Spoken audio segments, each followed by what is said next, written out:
इस metabolic activity के कारण और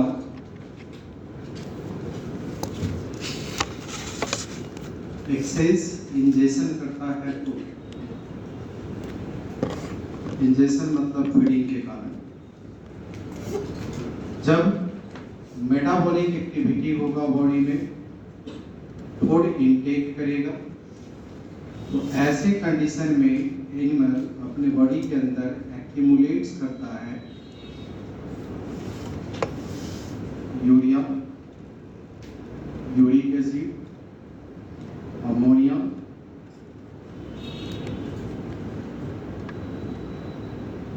CO2, water and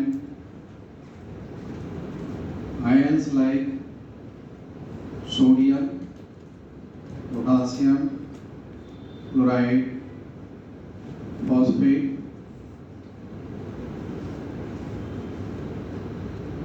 सल्फेट, ये सब जो होगा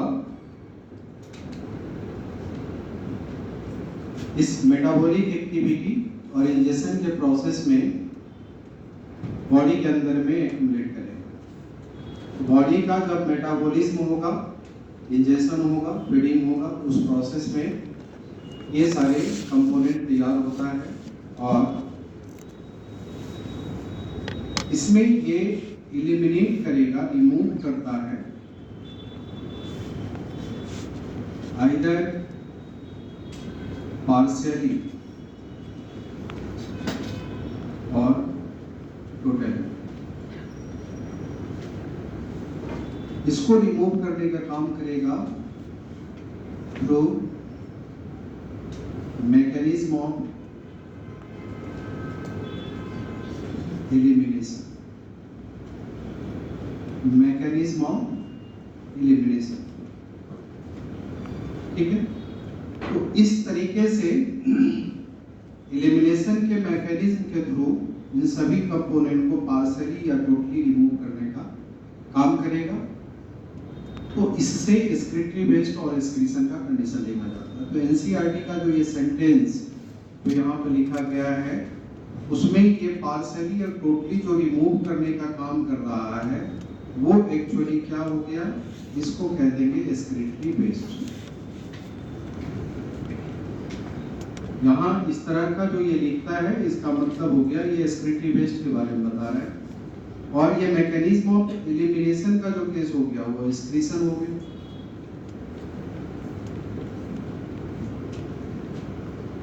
तो मतलब एक्सक्रीशन के द्वारा एक्सक्रीटरी वेस्ट को रिमूव किया जाता है। अब ये एक्सक्रीटरी वेस्ट का फॉर्म यूरिया हो सकता है, यूरिक एसिड हो सकता है, अमोनिया हो सकता है, ये सारे फॉर्म हो सकता है जो पार्शियली और टोटली रिमूव हो सकता है। ठीक है, तो यहाँ पर इस तरह का जो कंडीशन देखा जाता है वो जो इसमें कंपोनेंट आपने देखा वो आपको एक्चुअली एनसीईआरटी में इसी लेवल पे है, थोड़ा हीट कर देते हैं, ज़्यादा पढ़ना तो है नहीं।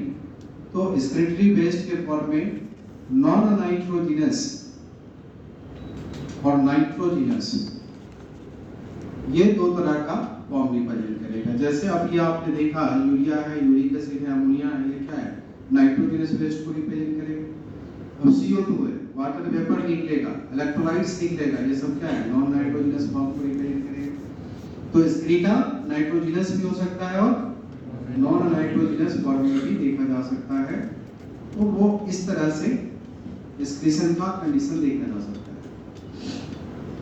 ठीक है, अब यहाँ पे जो एक्सक्रीटरी वेस्ट होता है उसमें आपको कॉमन नाइट्रोजनस वेस्ट क्या है,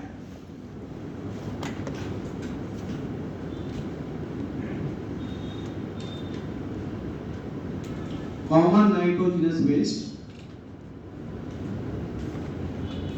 रिप्रेजेंट करता है आपको अमोनिया, यूरिया, यूरिक एसिड।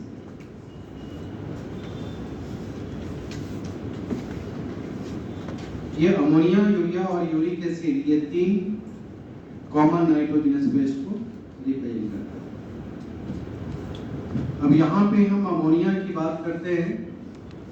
ये आपको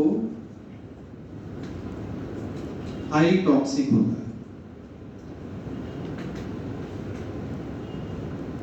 मतलब ये आपको जो टॉक्सिक होगा 1 lakh times then that of urea होगा। यूरिया के कंपेयर में 1 लाख टाइम्स हाइयर इसका टॉक्सिसिटी देखा जाता है। ये आपको इसके कंपेयर में लेस टॉक्सिक होता है। यूरिक एसिड लीस्ट टॉक्सिक होगा। अब ये टॉक्सिसिटी का जो फीचर है उसके आधार पे ही जरूरत पड़ता है कि किस तरह के एलिमिनेशन का वे होगा।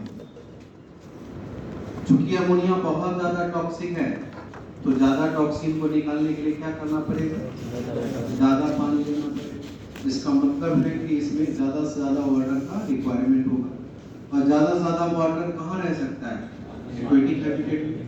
इसका मतलब ये एक्वेटिक एडेप्टेशन देने का काम करता है।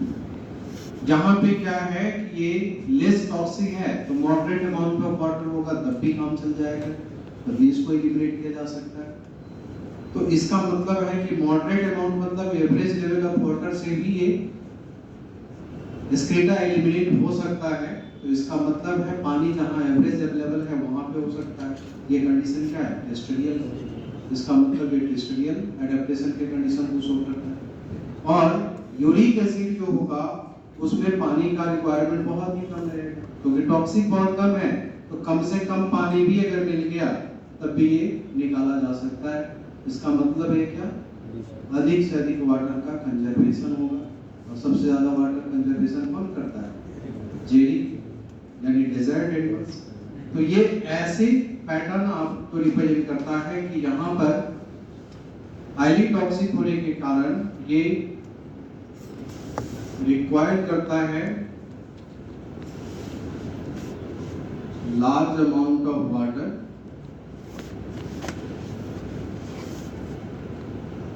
for elimination.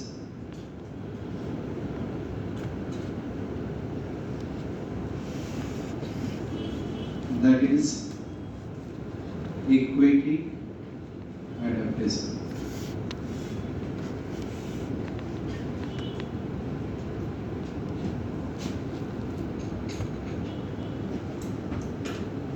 Required moderate amount of water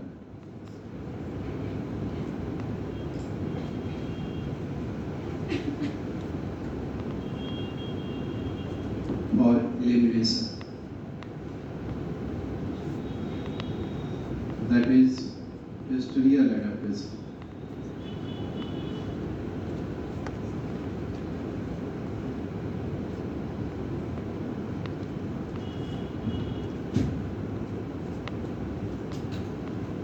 Required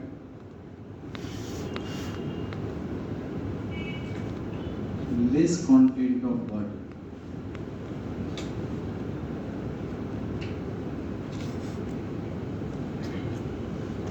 for elimination.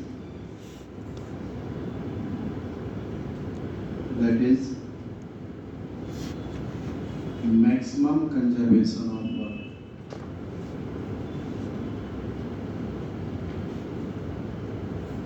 Means Jeric adaptation.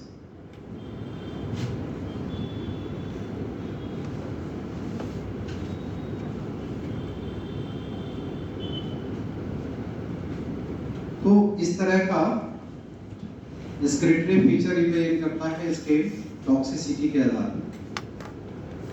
अब चूंकि ये आपको पानी से एलिमिनेट हो सकता है और एलिमिनेशन का जो कंडीशन देखा जाएगा, पानी में ये आपको ज़्यादा से ज़्यादा पानी चाहिए और पानी में ये सोलेबल भी है। जब पानी में सोलेबल है इसका मतलब आसानी से डिफ्यूजन के थ्रू ये निकल सकता है। जब डिफ्यूजन के थ्रू निकल सकता है तो इसका मतलब है इसमें किसी कोई स्पेशलाइज्ड ऑर्गन की जरूरत, इसका मतलब kidney is insignificant for monotelic excretion. यहाँ पर इस तरह का जो कंडीशन देखा जाता कि ये रेडली सोल्यूबल होगा in water, hence excreted through diffusion across body surface or gill surface. Body surface or gill surface as ammonium ion, ammonium ion के फॉर्म में ये एक्सक्रीट आउट होता है। तो इस तरह से एक्सक्रीशन का कंडीशन जो देखा जाएगा वो डिफ्यूजन से हो जाएगा, और ऐसा अगर हो गया that is kidney is insignificant for its excretion। किसी स्पेशलाइज्ड ऑर्गन का होने का जरूरत यहाँ नहीं है। जैसे एनसीईआरटी किडनी इज इनसिग्निफिकेंट लिखा है, इसका मतलब सिर्फ किडनी ही नहीं, कोई एक्सक्रीटरी ऑर्गन का होने की जरूरत इसमें नहीं है। तो एक्सक्रीटरी ऑर्गन को सिग्निफिकेंट होना इसके लिए जरूरी नहीं है, क्योंकि ये सोल्यूबल है तो आराम से ये डिफ्यूज होकर के बाहर निकल जाएगा। यूरिया की अगर बात करें तो ये मॉडरेट सोल्यूबल है, और मॉडरेट सोल्यूबल होने के कारण यहाँ पर ऐसे कंडीशन में क्या होगा कि ब्लड में एक्यूमुलेट होने का चांस है। जब एक्यूमुलेट होगा तो इसको एक्टिवली फिल्टर करना पड़ेगा। तो इसीलिए एक्टिवली फिल्टर करने के प्रोसेस के लिए इसका एक स्पेशलाइज्ड ऑर्गन इन्वॉल्व होता है, और वो ऑर्गन है किडनी, जो इसे फिल्टर करके ब्लड से बाहर लाने का काम करेगा। ठीक है, तो ये कंडीशन यहाँ पर देखा जाता है कि इसके केस में ये मॉडरेट सोल्यूबल होने के कारण, moderate soluble in water, hence excreted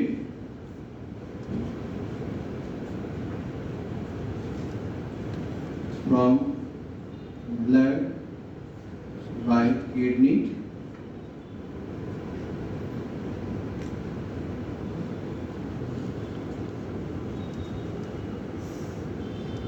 यहाँ पर एक किडनी इसको एक्सक्रीट करने का काम करेगा। also accumulate small amount of urea as osmolarity for usual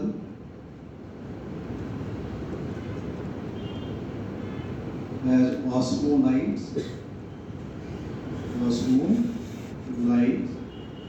for usual osmolarity। तो इस तरह से ये सेंटेंस आपको लिखा हुआ है एनसीईआरटी में मिलेगा। इसका क्या मतलब है, यहाँ पर मॉडरेट सोल्यूबल होने का कारण है, यहाँ पर कंप्लीट रूप से ब्लड से निकल नहीं पाएगा, यानी यहाँ पर किसी न किसी प्रकार से ब्लड में एक्यूमुलेट होने का संभावना रहेगा।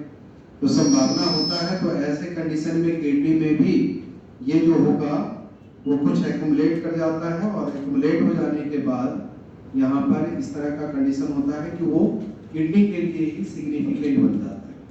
यानी यहाँ पर जब एक्यूमुलेट होता तो किडनी एक्यूमुलेट करके उसको ऑस्मोलाइट के रूप में यूज कर देता है, और ऑस्मोलाइट के रूप में यूज करके अपना ऑस्मोलैरिटी वो 1200 मिली ऑस्मोल तक बढ़ा लेता है, जिसके कारण वाटर रिटेंशन की एबिलिटी इंक्रीज कर देता है।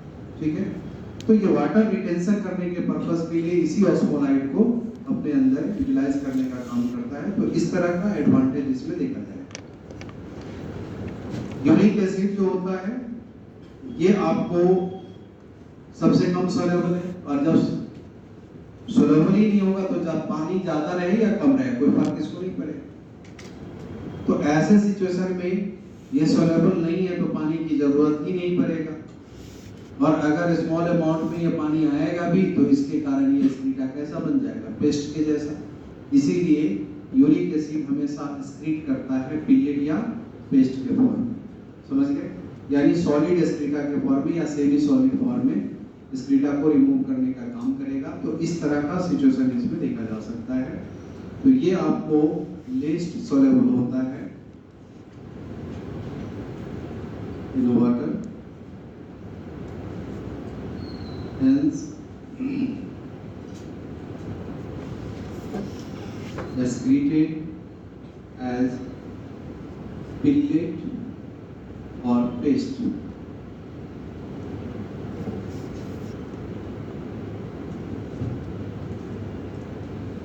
Pellet or paste from blood by kidney or specialised organ. Kidney हो या किसी न किसी प्रकार का कोई स्पेशलाइज्ड ऑर्गन होगा जो इसको निकालने का काम करेगा। तो इस तरह से ये आपको अमोनिया, यूरिया, यूरिक एसिड का जो कैरेक्टर है उसी कैरेक्टर के आधार पे ये सारे फीचर्स आपको मिल जाएंगे। जो इसका अपना नेचुरल फीचर है उस नेचुरल फीचर्स पे ही ये सारे फैक्ट डिस्क्राइब होता है।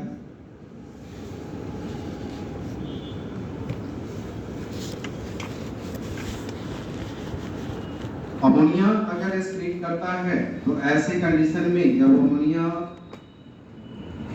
जिस किसी एनिमल के द्वारा स्क्रीन आउट किया जाएगा तो ऐसे केस को हम लोग कहते हैं इस फेनोमेना को अमोनोटेरी। यानी अमोनिया स्क्रीन करने का प्रोसेस जो होगा, process of excretion is अमोनोटेरी। इसमें सेम कंडीशन हो जाएगा, इसको कह देंगे यूरियोटेरिज्म। ये रिप्रेजेंट करेगा यूरिकोटेरिज्म। इसके एक्सक्रीशन का प्रोसेस यूरिकोटेरिज्म रिप्रेजेंट करेगा। ठीक है। अमोनिया का जो फॉर्मेशन होता है ये सिर्फ डीएमिनेशन के द्वारा होगा। मतलब इसका जो फॉर्मेशन देखा जाएगा इस वेस्ट का, जैसे हमने कहा है कि मेटाबॉलिक एक्टिविटी से तैयार होता है, तो वो एक्टिविटी क्या होगा, तो इसका फॉर्मेशन देखा जा सकता है form by the deamination of amino acid. Amino acid के डीएमिनेशन के द्वारा ये तैयार होता है। यूरिया में अगर कहा जाए, यूरिया का फॉर्मेशन जो होता है यूरिया साइकिल के द्वारा होगा, जिसमें डीएमिनेशन ऑफ अमाइनो एसिड भी होता है। यूरिया साइकिल का प्रोसेस उसको यूटिलाइज करने का काम करता है। तो ये फॉर्म यूरिया का फॉर्मेशन अगर कहा जाएगा तो देखा जाएगा form by the urea cycle.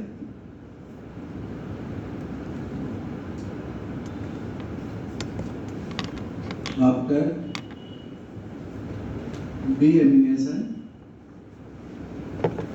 of amino acid in liver,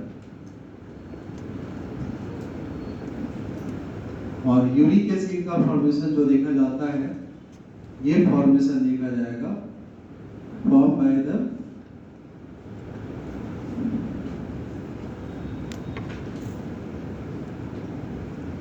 puree nucleoside और न्यूक्लियोटाइड मेटाबॉलिज्म।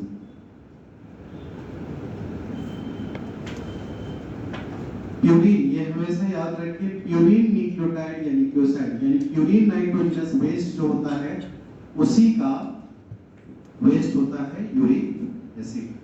ठीक है। पायरिमिडीन से भी नहीं बनेगा, यूरिन से भी बनेगा।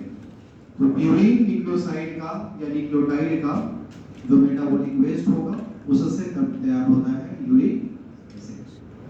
तो यहाँ पर मेन सारे जो फैक्ट है, सारे पॉइंट आपका एनसीईआरटी का ही है, एक पॉइंट हमने इसमें ऐड किया है बस। ये वो भी आपको इस तरह का ये क्वेश्चन जब भी आता है तो बच्चे पकड़ नहीं पाते, इसलिए मैंने उसको बताया कि याद रखो कि निकलो ये प्यूरिन मेटाबॉलिज्म से न्यूक्लिक एसिड यूरिक एसिड का एक्सक्रीशन देखा जाता है। तो अमोनिया का जो एक्सक्रीशन देखा जाएगा, मोनोटेलिक एक्सक्रीशन की अगर हम बात करते हैं, वो इसमें देखा जा सकता है एक्वेटिक इंसेक्ट में। एनसीईआरटी एक्वेटिक इंसेक्ट कहता है, आप एक्वेटिक इंसेक्ट मत कहिए, आप एक्वेटिक इनवर्टिब्रेट भी कह सकते हैं। जितने भी एक्वेटिक इनवर्टिब्रेट्स हैं सभी का एक्सक्रीटरी बेस क्या होगा? अमोनिया होगा। तो सभी एक्वेटिक इनवर्टिब्रेट्स में एक्सक्रीशन अमोनिया देखा जाएगा। अब इसमें मोस्ट ऑफ बोनी फिश कहेंगे, वो आपको रिप्रेजेंट करता है मोनोटेलिक, एक्वेटिक एम्फीबिया लाइक सैलमेंडर, ये सब आपको मोनोटेलिक रिप्रेजेंट करेगा।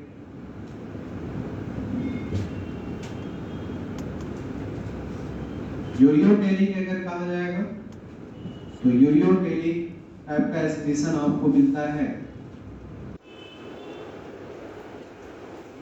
मेराइन फिश के केस। जो मेराइन फिश है उसमें आपको देखा जा सकता है ureotelic excretion. Terrestrial most of amphibia, terrestrial most of amphibia का कैटेगरी जो होगा उसमें आपको देखा जा सकता है यूरियोटेलिक एक्सक्रीशन। और ऑल मैमल्स, जितने भी मैमल्स हैं वो सभी का एक्सक्रीटा यूरिया रिप्रेजेंट करेगा, चाहे डॉल्फिन व्हेल क्यों ना हो, सभी मैमल्स में आपको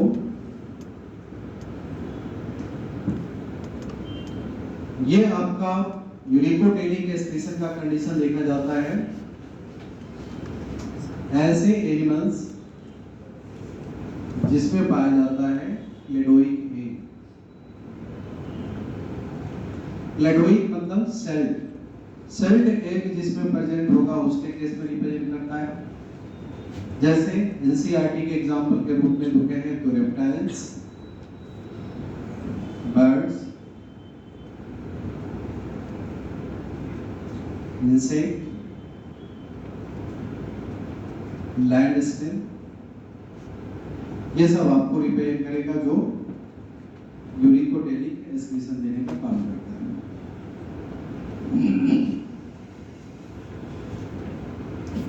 तो कॉमन एक्सक्रीटरी वेस्ट और उसके एक्सक्रीट करने वाला जो एनिमल का कैटेगरी है वो इस प्रकार का रिप्रेजेंट करता है।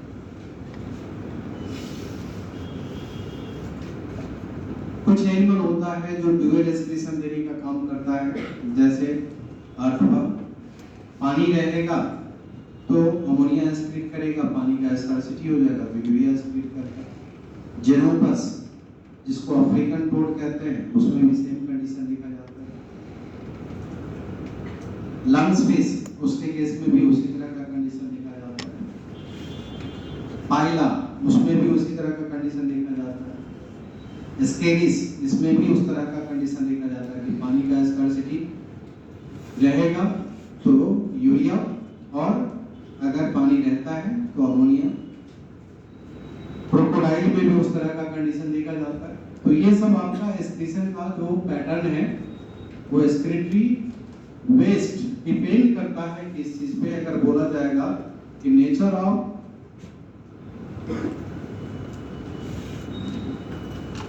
नाइट्रोजनस वेस्ट,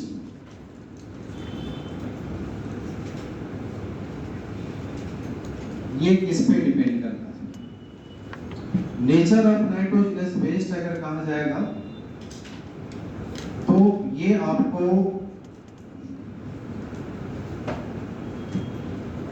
इसका फॉर्मेशन एंड एक्सक्रीशन ये वैरी करता है अमॉन्ग एनिमल्स। सभी एनिमल्स में अलग अलग प्रकार का इसका फॉर्मेशन और एक्सक्रीशन होता है और ये नेचर डिपेंड करता है ऑन 3 फीचर्स। 3 कैरेक्टर पे डिपेंड करता है कि नाइट्रोजनस वेस्ट का नेचर क्या होगा। वो 3 कैरेक्टर क्या है? ये जो 3 फीचर्स है उसके ऊपर nature of nitrogenous waste depend करेगा। जैसे natural habitat. Natural habitat, natural habitat कहने का मतलब क्या है? Availability of water.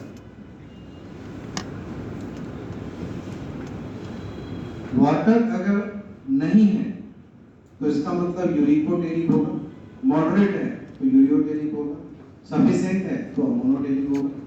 तो ये नेचुरल हैबिटेट पे डिपेंड करता है। और एम्ब्रियोनिक कवर, एम्ब्रियोनिक कवर का सेंस यहाँ पर रिप्रेजेंट करता है प्रेजेंस और एब्सेंस ऑफ सेल, प्रेजेंस और एब्सेंस ऑफ शेल। तो एग के ऊपर जो शेल होता है उसका प्रेजेंस और एब्सेंस मतलब क्लेडोइक, और अगर क्लेडोइक है तो यूनिकोटेरिक, नॉन क्लेडोइक है तो ये डिपेंड करता है कि उसके डेवलपमेंटल कंडीशन कैसा है। एक्वस कंडीशन रहेगा या मॉडरेट एक्वस कंडीशन रिप्रेजेंट करता है तो उसके आधार पे ये रिप्रेजेंट करता है। तो ये एम्ब्रियोनिक कवर डिटरमाइन करने का काम करेगा। और अवेलेबल एंजाइम यानी types of available enzymes, body के अंदर में किसमें किस प्रकार का एंजाइम प्रेजेंट है। अगर अर्जिनेज होगा तभी यूरिया बन पाएगा, जिसमें अर्जिनेज नहीं होगा तो यूरिया नहीं बन पाएगा। तो किसी में अर्जिनेज है तो यूरिया बनाता है, जिसमें जैंथीन ऑक्सीडेज है यूरिक एसिड बनाता है। तो ये एंजाइम के अवेलेबिलिटी के आधार पे नाइट्रोजनस बेस का फॉर्मेशन डिपेंड करेगा। किस टाइप का नाइट्रोजनस मतलब फीचर शो कर रहा है एनिमल के अंदर में, उसके आधार पर रिप्रेजेंट किया जा सकता है।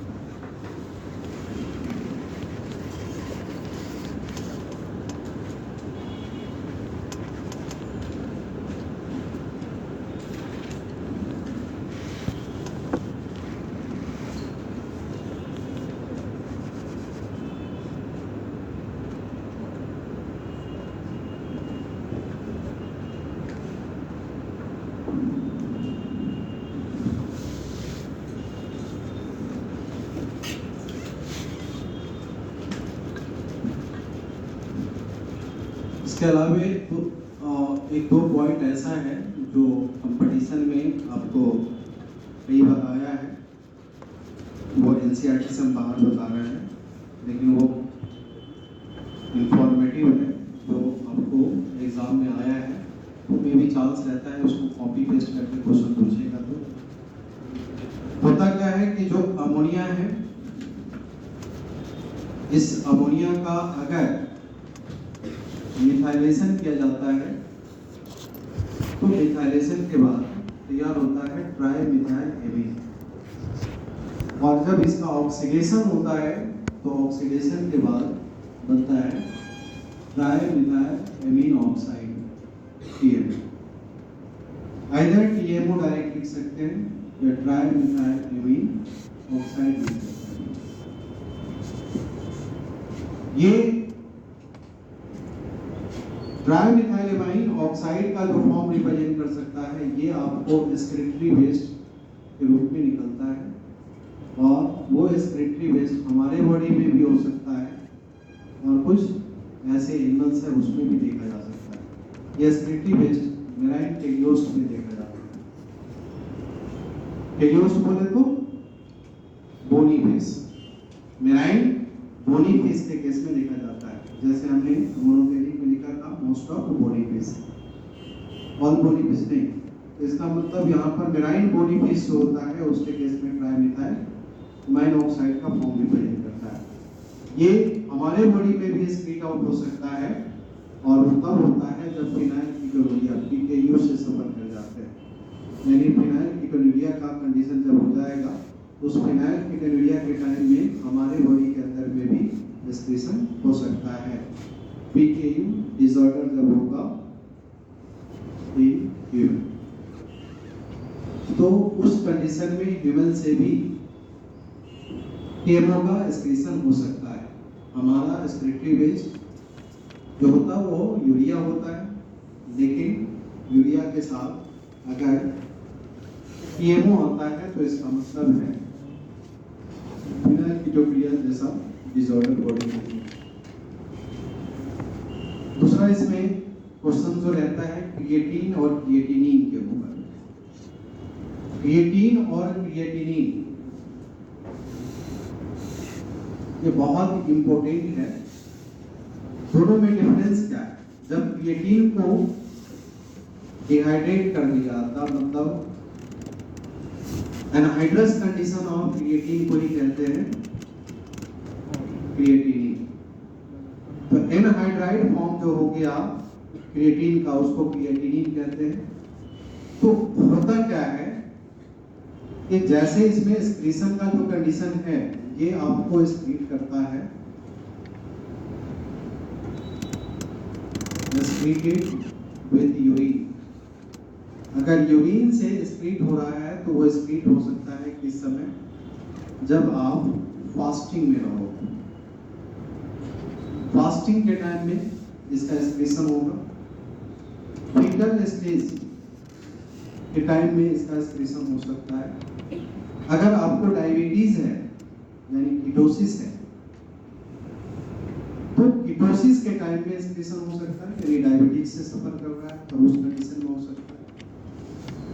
ये आपको हाइपरथायरॉयडिज्म का कंडीशन हो गया है तो उस कंडीशन में इसका एक्सक्रीशन हो सकता है। यानी थायरोक्सिन का प्रोडक्शन बहुत ज्यादा होगा तो उस केस में देखा जा सकता है।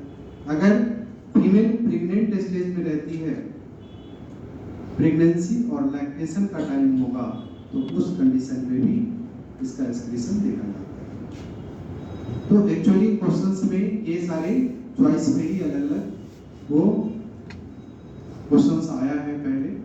तो ये ध्यान रखना है कि क्रिएटिन का एक्सक्रीशन फास्टिंग के टाइम में, फीटल स्टेज में, कीटोसिस यानी डायबिटीज के टाइम में, हाइपरथायरॉयडिज्म, प्रेगनेंसी और लैक्टेशन के टाइम में हो सकता है। वहीं पे क्रिएटिनिन का एक्सक्रीशन अगर कहा जाएगा तो अगर स्टारवेशन में कोई चला जाता है तो क्रिएटिनिन आना चालू हो जाता है, और जब क्रिएटिनिन का एक्सक्रीशन होना चालू होता है तो मतलब क्या इंडिकेट करता है? Dysfunction of kidney. समझ गए? इसका एक्सक्रीशन होना एक प्रकार से डिसफंक्शन ऑफ किडनी को रिप्रेजेंट करता है। किडनी का डिसफंक्शन जो है वो इंडिकेट करता है अगर क्रिएटिनिन का एक्सक्रीशन होना चालू हो जाए तो इसीलिए आप देखे होंगे कि जब अन्ना हजारे का जो फास्टिंग चल रहा था तो अन्ना हजारे के फास्टिंग के टाइम में 3 दिन तक कोई लीडर किसी प्रकार का कोई भी देखने नहीं गया और कोई किसी तरह से इंटरफेयर नहीं कर रहा था। करा था करने दो, जब शरीर कमजोर होगा अपने आप तोड़ दे। लेकिन उन्होंने फास्टिंग कंटिन्यू रखा, 3 दिन क्रॉस कर गया, चौथा दिन हुआ, फिर उसकी वैसे सिचुएशन में उनकी स्थिति थोड़ा डाउन होने लगी। तब जाकर के डॉक्टर को टेस्ट कराने के लिए भेजा कि कहीं एज ऐसा हो गया, ऐसा ना हो कि यूरिन में और ब्लड में क्रिएटिनिन का लेवल बढ़ जाए, और अगर फास्टिंग में डेथ हो गया तो फिर गवर्नमेंट गई तो इस चक्कर में जो है फिर चेक कराना चालू किया तो पता चला कि तीसरे दिन जाकर के उनके ब्लड में क्रिएटिनिन का लेवल बढ़ने लगा है। सारे लीडर दौड़ना चालू हुए, सब जाकर के मनाने के लिए कभी कभी शंकर को भेजे, कभी किसी को भेजे, तो सब परेशान हो गए, क्योंकि ऐसे सिचुएशन में क्या होगा, जब ये फास्ट होगा तो किडनी फेल कर जाएगा, और ऐसे सिचुएशन में ओल्ड एज के स्टेज में किडनी डिसफंक्शन हो जाए, किडनी काम न करे तो डेथ हो सकता है। तो वैसे सिचुएशन में एक प्रकार से हमारा मस्कुलर टॉक्सिसिटी का कंडीशन चला आता है, वो केस देखा जा सकता है। तो इस फास्टिंग के टाइम में क्रिएटिन आएगा, स्टार्वेशन के टाइम में क्रिएटिनिन का एक्सक्रीशन देखा जा सकता है। फीटल स्टेज में क्रिएटिन होता है, लेकिन बर्थ के बाद जब ग्रो करना चालू करता है यानी ग्रोइंग स्टेज, तो उस ग्रोइंग स्टेज के टाइम में जो होगा वो आपको एक्सक्रीशन देखा जा सकता है क्रिएटिनिन का। ठीक है, तो इस तरह से होता है। ये ऐसे एबनॉर्मलिटी आपके बॉडी में अगर होता है तब क्रिएटिन एक्सक्रीट करता है, लेकिन मस्कुलर डिस्फंक्शन हो जाता है, मस्कुलर डिस्ट्रॉफी हो जाता है, मसल का एबनॉर्मलिटी आ जाता है, तब आपको क्रिएटिनिन एक्सक्रीट करना चालू हो जाता है। तो मस्कुलर डिस्ट्रॉफी या मस्कुलर डिसऑर्डर, तो ऐसे सिचुएशन में क्रिएटिन का एक्सक्रीशन हो सकता है। तो ये सब आपको देखा जाता है। जो आप इससे रिलेटेड कुछ ऐसे इंपॉर्टेंट फैक्ट है जो क्वेश्चंस में आया है अलग-अलग ईयर में।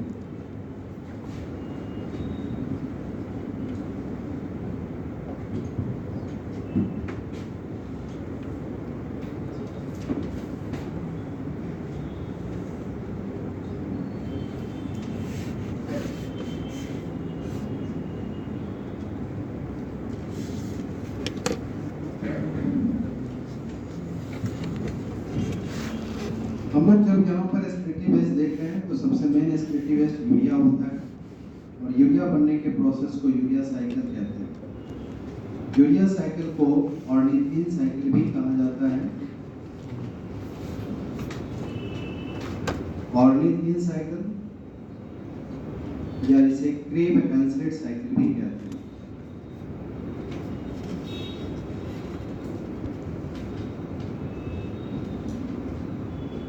क्रेब-हेंसेट साइकिल कहते हैं।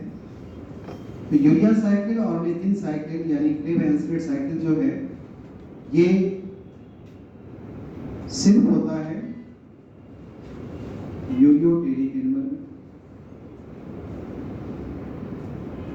यूरियोटेलिक एनिमल्स में देखा जाता, और ये ऑपरेट होता है इन लीवर, मेनली लीवर में होता है, सम टाइम किडनी और ब्रेन में ऑपरेट करता, मेनली लीवर में देखा जाता है। और लीवर में ये ऑपरेट क्यों करता? Due to the presence of enzyme arginase. और इस अर्जिनेज एंजाइम के बारे में सबसे पहले क्लेमेटिस नाम का साइंटिस्ट कार्टिलेजिनस फिश में इसको खोज करने का काम किया था।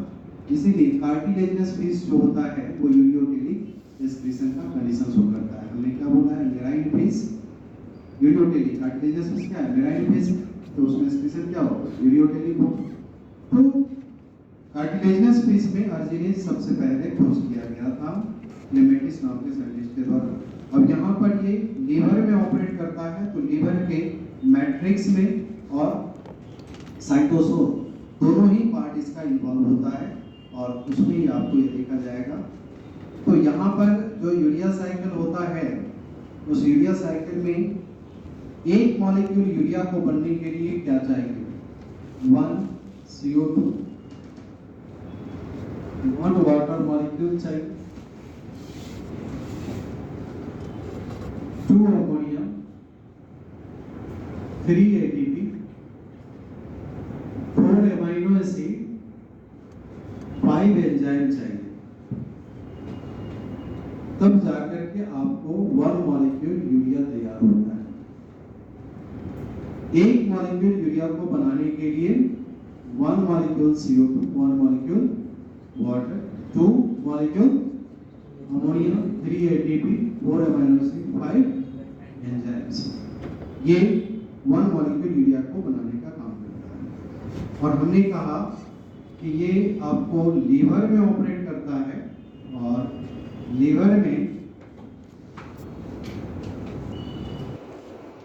जो हेपेटोसाइट्स होगा उस हेपेटोसाइट्स के साइटोसोल और मैट्रिक्स दोनों में ऑपरेट करता है। अब आपके बॉडी में मेटाबॉलिज्म क्या चीज का होता है? कार्बोहाइड्रेट का मेटाबॉलिज्म होता है, लिपिड मेटाबॉलिज्म होता है, प्रोटीन मेटाबॉलिज्म होता है। ये सब देखा ना, protein, lipid, carbohydrate, main diet हमारा यही है, तो इसका मेटाबॉलिज्म हो। यहाँ से जो वेस्ट आएगा वो उससे आपको इसका वेस्ट आपको CO2 मिल गया। इधर से ये वेस्ट जो प्रोटीन मेटाबॉलिज्म से आएगा वो अमोनिया होंगे।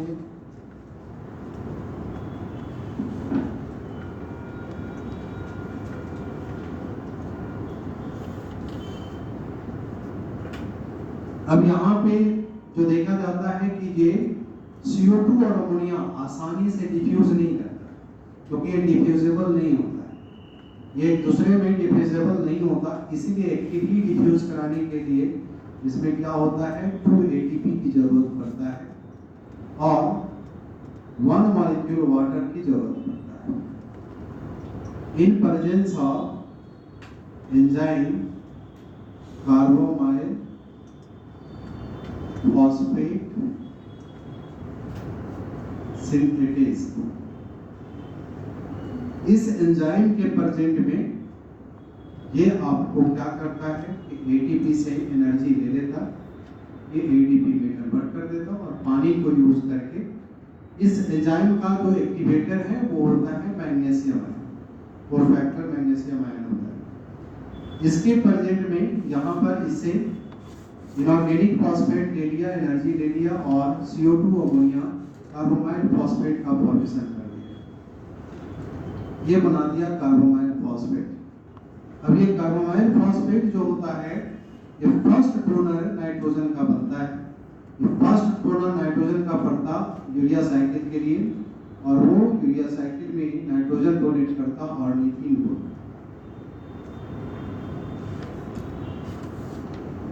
Ornithine,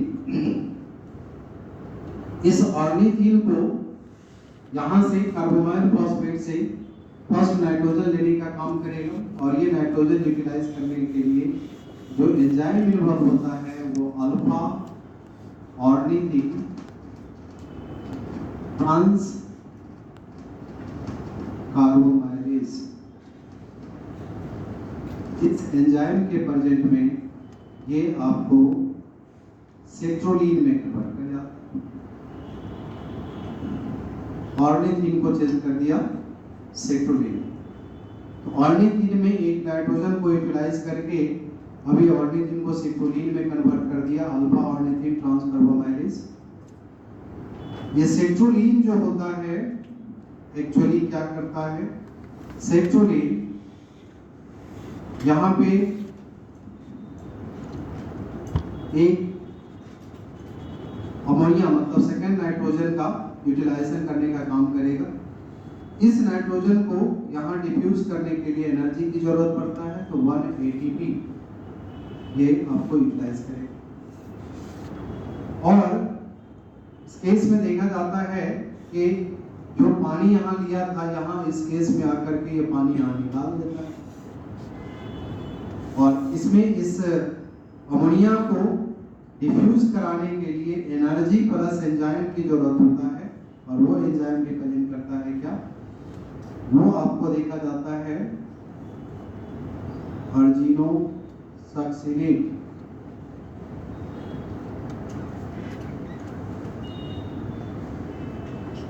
synthetase,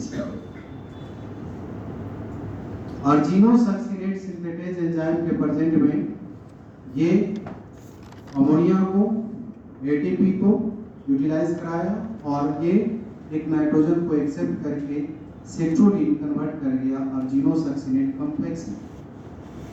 argino succinate complex का फॉर्मेशन करता। अब ये अर्जिनो सक्सिनेट कॉम्प्लेक्स जो होता है वो अर्जिनो सक्सिनेट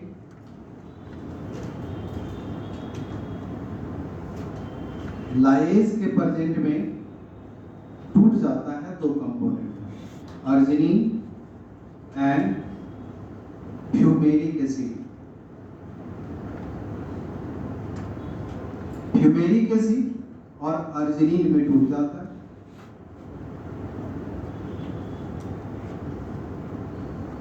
तो अर्जिनो सक्सिनेट लाइज, अर्जिनो सक्सिनेट कॉम्प्लेक्स को अर्जिनिन और फ्यूमेरिक एसिड में तोड़ दिया। फ्यूमेरिक एसिड जो होता है ये रिटर्न होता है मैलेट के रूप में, मैलेट ऑक्जेलो एसीटेट के रूप में। और ये ऑक्सैलोएसिटेट चला जाता है क्रेब साइकिल को। क्रेब साइकिल को रिटर्न किया फ्यूमेरिक एसिड, जबकि यही क्रेब साइकिल से इसका जो ऑक्सैलोएसिटिक एसिटेट होगा वो ट्रांसएमिनेशन के द्वारा एस्पार्टेट में कन्वर्ट करता और इसी एस्पार्टेट से ये अमोनिया देता है। इसका मतलब क्या है, क्रेब साइकिल जो हो गया किस पोर्शन में ऑपरेट करेगा, मैट्रिक्स ऑफ माइटोकॉन्ड्रिया में, और इधर का पोर्शन हो गया साइटोसोल ऑफ माइटोकॉन्ड्रिया। समझ गए? इसीलिए जो मैट्रिक्स एंड साइटोसोल दोनों पोर्शन इन्वॉल्व होता है। तो क्रेब साइकिल से यहाँ क्रेब साइकिल से एस्पार्टेट ले रहा है और क्रेब साइकिल को फ्यूमरेट रिटर्न कर रहा है यूरिया साइकिल। तो इस तरह से देखा जाता है। अब यहाँ पर जो ऑर्निथीन अर्जिनोसक्सिनेट से जो अर्जिनिन तैयार हुआ, ये अर्जिनिन कन्वर्ट करता है ऑर्निथीन में in presence of arginase with conjunction of 1 water molecule और निकाल देता है 1 यूरिया। इस तरह से ये यूरिया का फॉर्मेशन होता है। तो यूरिया साइकिल जो होगा, उस यूरिया साइकिल में आपको अल्टीमेटली आप देखिए इस साइकिल में ध्यान दीजिए, हमने क्या बोला था कि 1 CO2, तो एक CO2 मॉलिक्यूल्स यहाँ चले रहा है, कहीं और CO2 इन्वॉल्व नहीं है। 1 वाटर मॉलिक्यूल, एक वाटर मॉलिक्यूल यहाँ लिया, एक डोनेट कर दिया, बराबर, दूसरा यहाँ कंज्यूम कर रहा है, तो एक वाटर मॉलिक्यूल लिया। 2 अमोनिया, 1 अमोनिया यहाँ लिया, दूसरा अमोनिया क्रेब साइकिल से यानी एस्पार्टेट से लिया। तो एक में डायरेक्ट मेटाबॉलिक सोर्स से लिया, दूसरा क्रेब साइकिल से लिया, तो ये 2 अमोनिया ले लेता है। 3 ATP, 2 ATP यहाँ पे हो गया, 1 ATP यहाँ लेने का काम किया, 3 ATP यूटिलाइज करता है। 4 एमाइनोसिन, 4 एमाइनोसिन का मतलब 3 हो गया साइकिल के अंदर में OCA, ऑर्निथीन, सिट्रोलिन, अर्जिनिन, 3 एमाइनोसिन, और चौथा कौन हो गया, एस्पार्टेट। एस्पार्टेट जो नाइट्रोजन सोर्स का काम किया। तो 4 अमीनो एसिड हो गया, 5 एंजाइम, एक एंजाइम कार्बोमाइल फॉस्फेट सिंथेटेज हो गया, दूसरा ऑर्निथीन ट्रांस कार्बोमाइलेज हो गया, तीसरा अर्जिनो सक्सिनेट सिंथेटेज हो गया, चौथा अर्जिनो सक्सिनेट लाइएज हो गया, और पांचवा अर्जिनेज हो गया। तो टोटल 5 एंजाइम होता है। तो इस तरह से ये कंपोनेंट आपको 1 मॉलिक्यूल यूरिया को बनाने के लिए देखा जाता है। ये आपका यूरिया साइकिल डिपेंड करता है। तो यूरिया साइकिल आपका क्रेब साइकिल से कनेक्टेड इस प्रकार का होता है।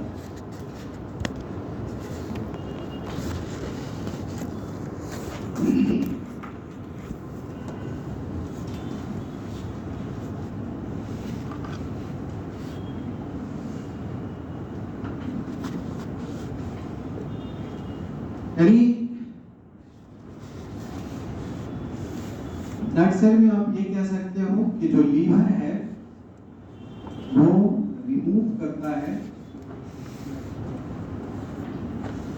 CO2 and ammonia from blood,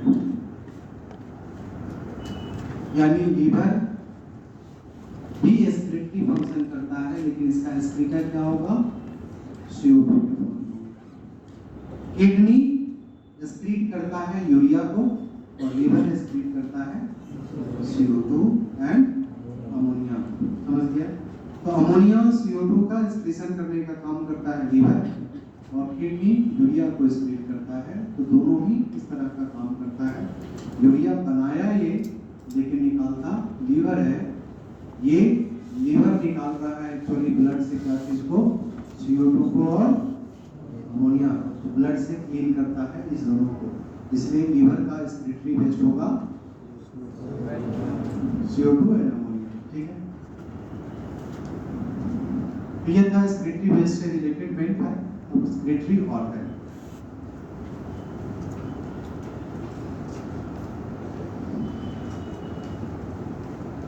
excretory organs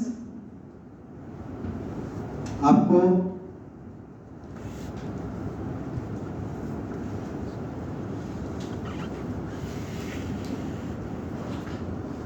present होगा या एब्सेंट होगा।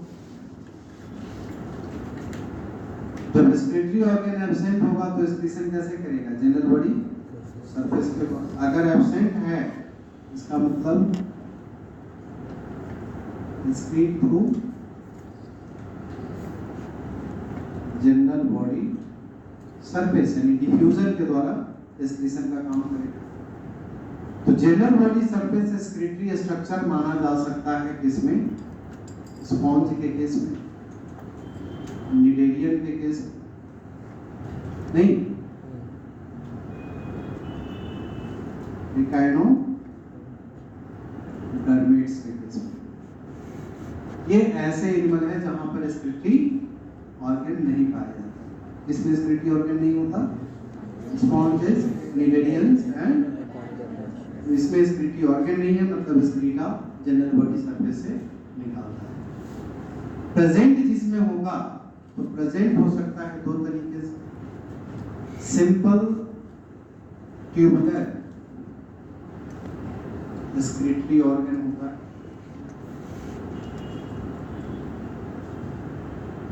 और complex tubular excretory organ. Complex tubular excretory organ, simple tubular excretory organ. Complex tubular excretory organ कहते हैं किडनी को, जो कि कैरेक्टर है आर्टिक्यूलेट्स, ठीक है। और सिंपल ट्यूबुलर एक्सक्रीटरी ऑर्गन जो होता है ये आपको दिखा जाता है डिफरेंट टाइप्स। ये डिफरेंट टाइप्स का हो सकता है जो कि पाया जाता है इनवर्टिब्रेट्स में, ठीक है। तो यहाँ पे हम लोग सिंपल ट्यूबुलर एक्सक्रीटरी ऑर्गन का केस देखें। सिंपल ट्यूबुलर एक्सक्रीटरी ऑर्गन का एग्जांपल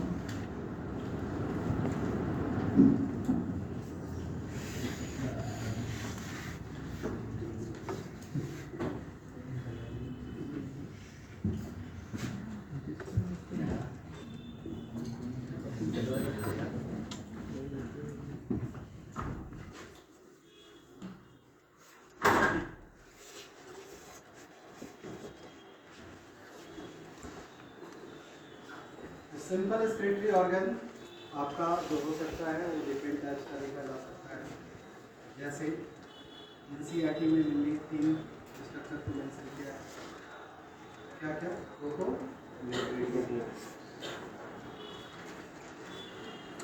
प्रोटोनेफ्रीडिया।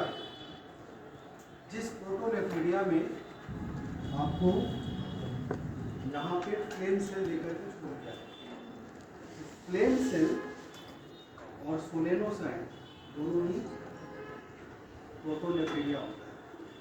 समझ गए? दोनों में अंतर क्या है?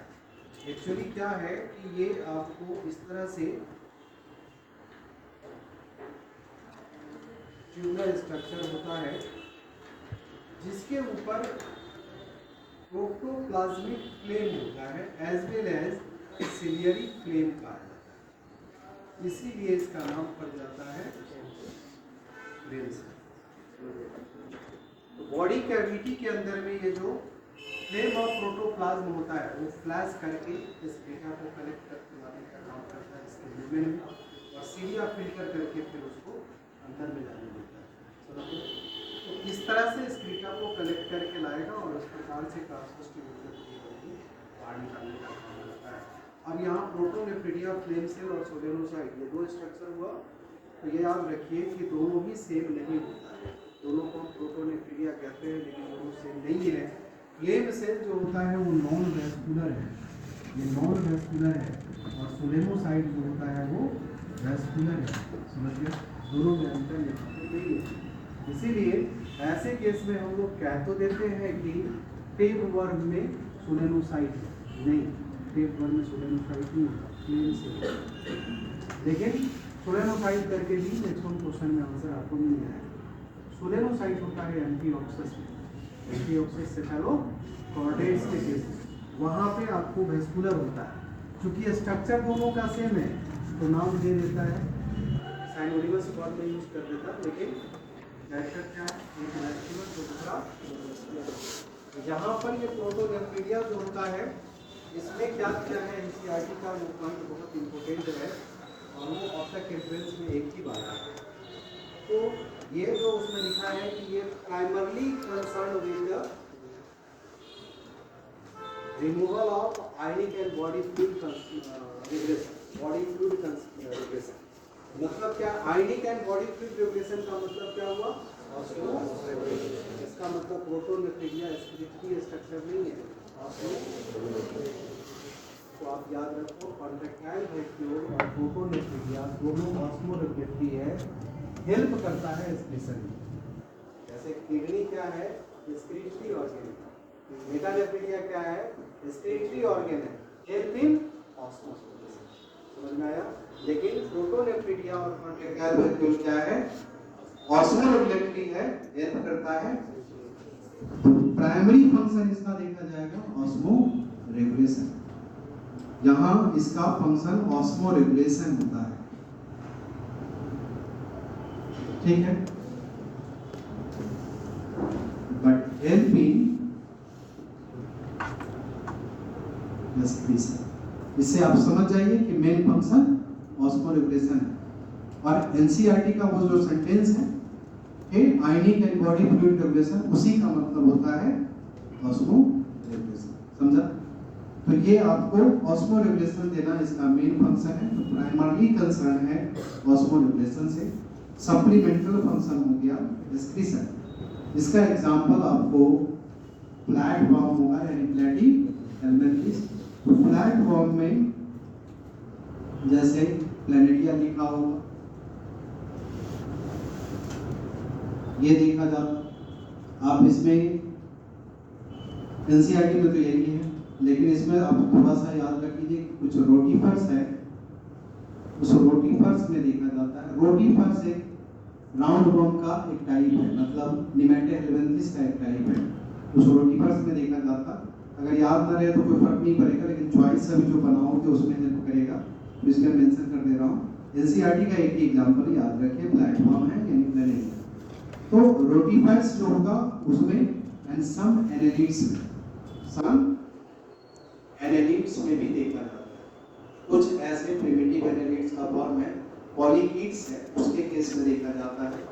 और अभी हमने बताया था एम्फीटॉक्सस मींस सेफेलोकॉर्टेक्स, जिसमें हम सोलेनोसाइट कहेंगे, प्रोटोनेफ्रीडिया सोलेनोसाइट कहेंगे, यहाँ पर प्रोटोनेफ्रीडिया प्लेन सेल कहेंगे। इस तरह से इसके एग्जांपल आपको रिप्रेजेंट करेंगे।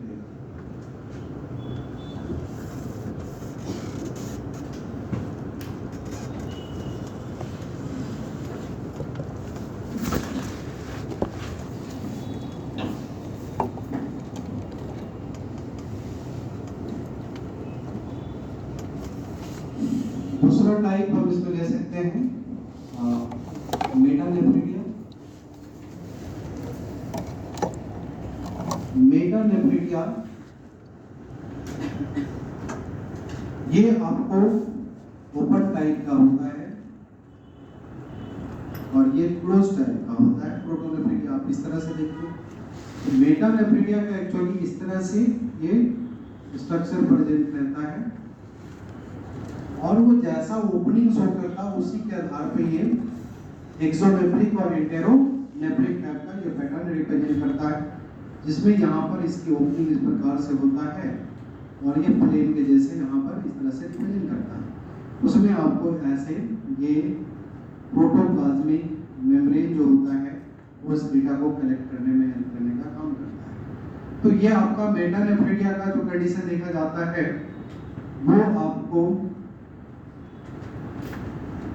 ये हो गया इसका फंक्शन एक्सक्रीटरी, मतलब ये होगा एक्सक्रीशन, इसका मेन काम होगा एक्सक्रीटरी बट हेल्पिंग ऑस्मोरेगुलेशन। तो सेकेंडरी फंक्शन इसका osmoregulation, primary function excretion represent करेगा और इसके एग्जांपल कहा जाएगा तो एनालिट्स कहेंगे आपको फॉर्म दिया होगा जो एलिमेंट्स का कॉमन एग्जांपल रिप्रेजेंट करता है।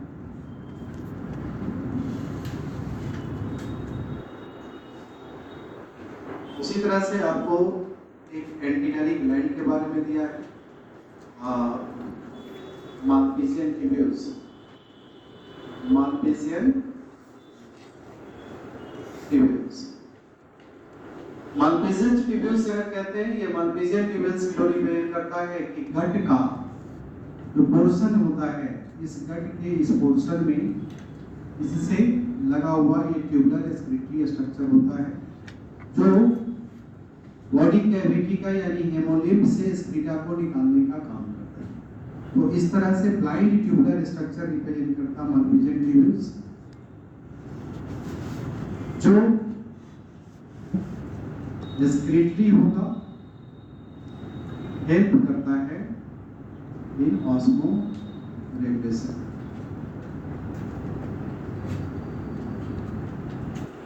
ये आपका एग्जाम्पल कहा जाएगा तो एग्जाम्पल में मिली, सेंटी, इंच करके याद रख सकते हैं। मिलीपेट्स, सेंटीपेट्स, इंसेक्टा। ठीक है, तो एनसीईआरटी में ओनली इंसेक्टा दिया है, और इंसेक्टा कहने का मतलब कॉकरोच, ये करके आपको लिखा है वहां पर। मिलीपेट्स कहने का मतलब हो गया जूलस, सेंटीपेट्स मतलब स्कोलोपेट का। तो ये सब आपको मालपीजियन ट्यूब्यूल्स को रिप्रेजेंट करता है। ग्रीन ग्लैंड और एंटीनरी ग्लैंड। एंटीनरी और ग्रीन ग्लैंड, ये एंटीनरी और ग्रीन ग्लैंड का जो फॉर्म रिप्रेजेंट करता है, एक्चुअली आपको इस तरह से ये रिप्रेजेंट करता है।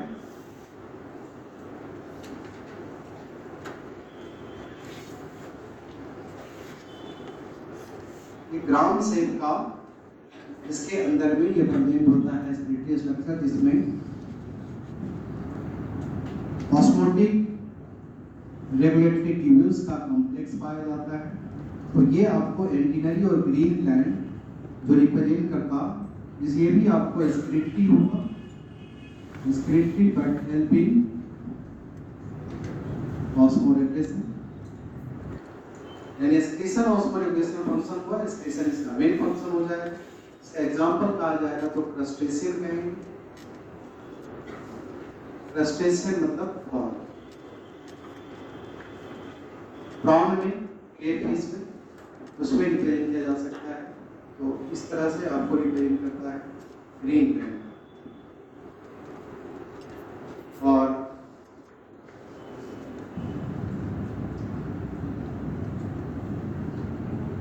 रिनेट सेल,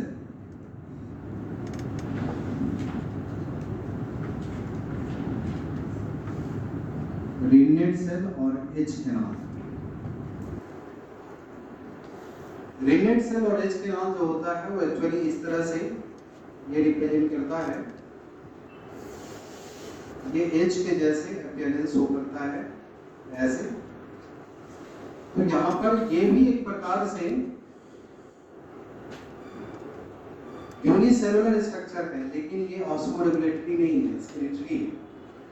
जैसे प्रोटोनेफ्रिटिया होता है, उसी तरह से ये भी एक प्रकार से यूनिसेलुलर स्ट्रक्चर ही होता है, रिनेट सेल और एच कैनाल, लेकिन ये एक्सक्रीटरी है। मतलब यहाँ पर इसका फंक्शन एक्सक्रीशन होगा और हेल्प करेगा ऑस्मोरेगुलेशन। तो ये देखा जाता है, इसका एग्जाम्पल आपको रिप्रेजेंट करता है राउंड वर्म में, यानी स्केरिसेटिस में।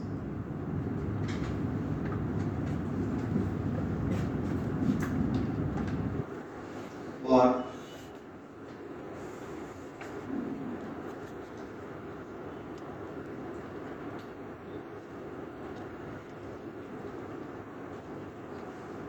केबर्स ऑर्गन, ऑर्गन ऑफ वजाइनस,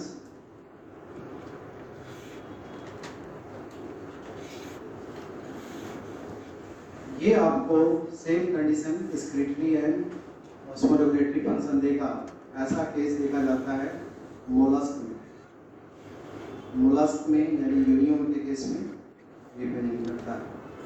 तो यूनियम में आपको केवल्स ऑर्गन, वजाइनस ऑर्गन का केस देखा जाता है। और एक देख सकते हैं प्रोबोसिस ग्लैंड, प्रोबोसिस ग्लैंड जो एक क्लोगर्बस से बना हुआ होता है। प्रोबोसिस के अंदर में इसका भी सेम कंडीशन रिप्रेजेंट करेगा। ये पाया जाता है हेमीकॉर्डेट में। हेमीकॉर्डेट यानी ग्लैनोग्लोसस, ग्लैनोग्लोसस के केस में देखा जाता है। ठीक है, तो सिंगल क्लोगर्बस का बना हुआ स्क्रीटरी स्ट्रक्चर प्रोबोसिस ग्लैंड वो प्रेजेंट होता है हेमीकॉर्डेट के केस में। ठीक है, तो ये सब था सिंपल ट्यूबुलर स्क्रीटरी ऑर्गन। यानी नेक्स्ट क्लास हम लोग किडनी यानी कॉम्प्लेक्स ट्यूबुलर स्क्रीटरी ऑर्गन पे जाएंगे।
विश्वसनीय